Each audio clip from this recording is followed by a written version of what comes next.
And there is a live look at Marvis Frazier, who has just entered the ring here in the Glens Falls Civic Center. The record 16-1 with 7 knockouts. There are the vital statistics on the young man who is attempting to continue his father's legacy in the sport.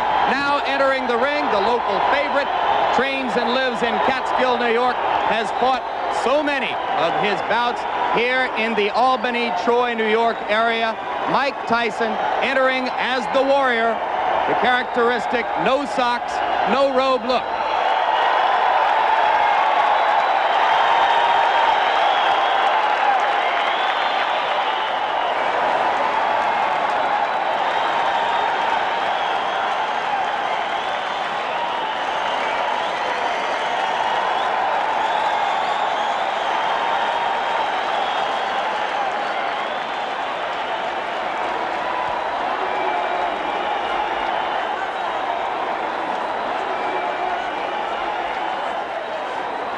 Joined by our ABC Sports boxing expert, Alex Wallau. Alex, how do you see the fight? Jim, in my opinion, it is not a matter of if Mike Tyson knocks out Marvis Frazier, but it's just a matter of when. I don't think Marvis is overmatched in this fight because of a lack of talent. Since being knocked out by Larry Holmes, he has reestablished himself as a heavyweight to be contended with wins, as we saw earlier, over the likes of Quick Tillis and Bone Crusher Smith. He can fight. The reason I and a lot of other people don't think he can win against Tyson is the fact that his style is made to order for Mike. Like his father, Marvis relies on pressure and stamina and intensity to beat an opponent, but that aggressiveness is just perfect for a bomber like Mike Tyson. Remember, as great as Joe Frazier was, when he faced a tremendous power man like George Foreman, he got bounced around the ring like a rubber ball. His pressure style was suicidal against Foreman, and I think that's the case here today with Marvis and Mike Tyson. As an amateur, Marvis did show ability as a boxer, and he does have that tremendous heart of a Frazier. And there are people who think that if Marvis can move and survive the early rounds, Mike Tyson will get tired and frustrated as he did against Quick Tillis. But Tyson is now confident in his ability to go 10 rounds, as we saw against Mitch Keenan. I don't see that as a problem. All right, very quickly, let's look at the tail of the tape. You will see that Frazier has a reach advantage of about 6 inches, which will probably be nullified if he comes forward toward Tyson, as we expect him to do. Round 1 is about to begin. The referee is Joe Cortez. In New York State, scoring is done by 3 judges. The referee does not score, scoring on the round system, supplemental 4-point scoring system if the rounds wind up even, and the 3 knockdown rule is in effect. Tyson comes out slugging. He comes out smoking like Marvis's father, Joe. Marvis must move or we're going to be out of here very, very quickly. Uppercut, and Marvis is hurt. Frazier is down. Joe Cortez moves in to have a look, and he's going to stop the fight. It did not last 20 seconds. Tyson goes over to take a look at Marvis Frazier, obviously quite concerned. A terrific uppercut. The same punch with which Tyson knocked out Jesse Ferguson the first time you saw him here on ABC Sports. Watch the uppercut, the right uppercut. We're going to show it to you in just a moment. Right now, there is Jim Jacobs, yes. Manager of Mike Tyson talking to him. 30-second knockout sensation. Watch the right hand of Mike Tyson. Marvis in the corner and trap. There it was. Just clipped him right on the chin. The left was unnecessary. Marvis is badly hurt at this point. Uppercut again. And there, Marvis is out on his feet. Everything after this is just incidental. The Frazier camp had expressed confidence before the bout. You wonder if they truly believed that Marvis could handle this kind of an attack. You see that stiff left hand, that jab that Mike has not shown too much. The jab backed Marvis up into the corner. A second jab kept him there for those right uppercuts.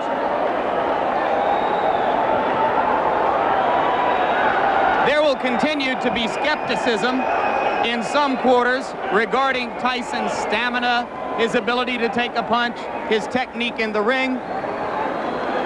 But with each succeeding bout, any skepticism about his punching power has to evaporate.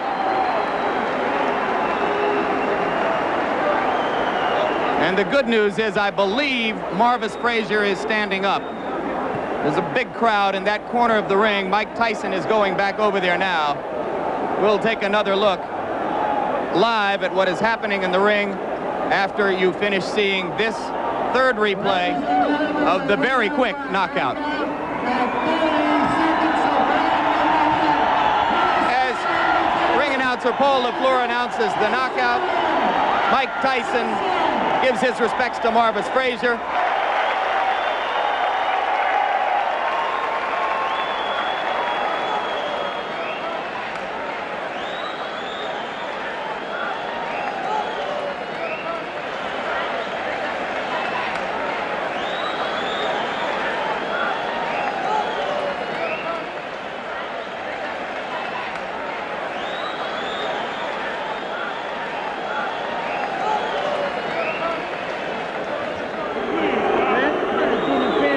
Michael, give me first your reaction to the fight.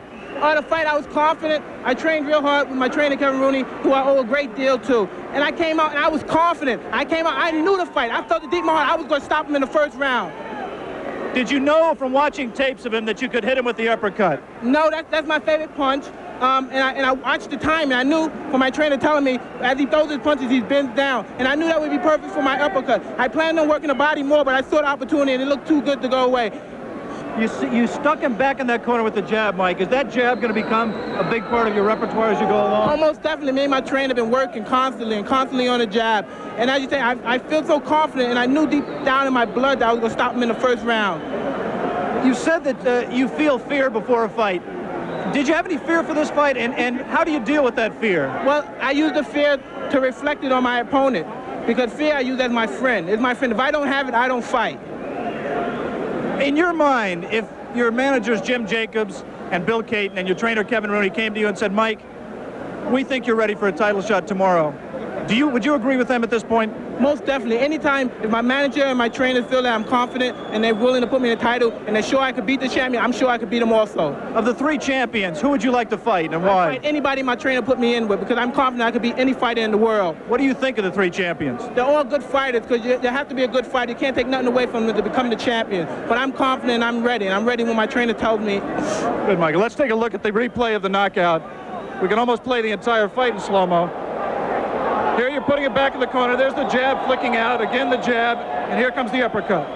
Watch, look, everything's precise. I watched his hand come up. Watch him come down. As soon as he come down, boom! Look at that. Watch him come down. I knew he would come down. Get ready to say boom again, Michael. All right, boom. Look, and now look. Boom, come on. Boom, again. I'm going to hit him one more time. I like to hit him. Missed with that one, I would have killed. What can I say? What can I say? That's all she wrote. Missed with that one. Kevin Rooney, Mike Tyson's trainer. What do you go back in the gym when he gives such a perfect performance? How can you tell him he's got to improve? Well, I'm going to tell him that he could have went to the body a little bit more. You know, at 30 seconds, it's hard to get any criticism, but he could have worked the body a little bit more.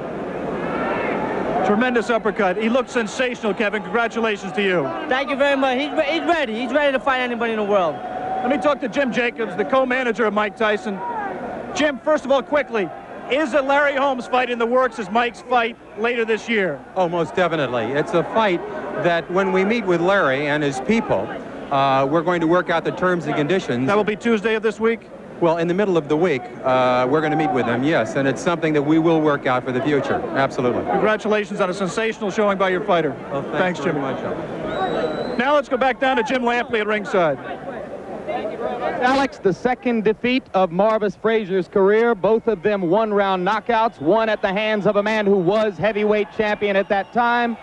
Now this one at the hands of a man who many believe will soon be a heavyweight champion.